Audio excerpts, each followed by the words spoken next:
এই যে দেখেন একবারে স্পষ্ট বোঝা যাচ্ছে যে এই ডিমটা ফুটবে।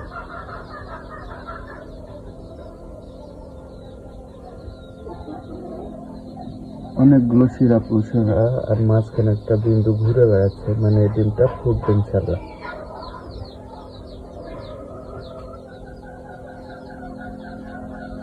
এখন দেখতে বোঝা যায় যে ডিমগুলো ফুটবে।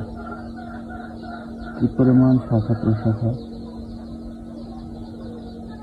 এই জন্য ডিম চেক দিয়ে বসাতে হবে এবং চেক দিয়ে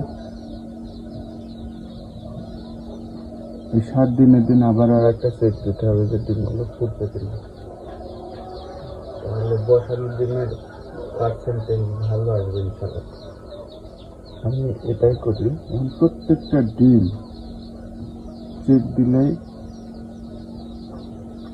দেখে মনে হচ্ছে যে একবারে ফুটে যাবে।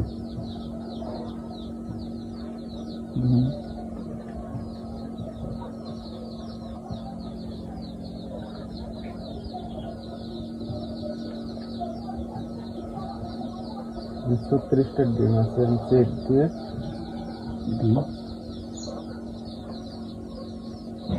দেখুন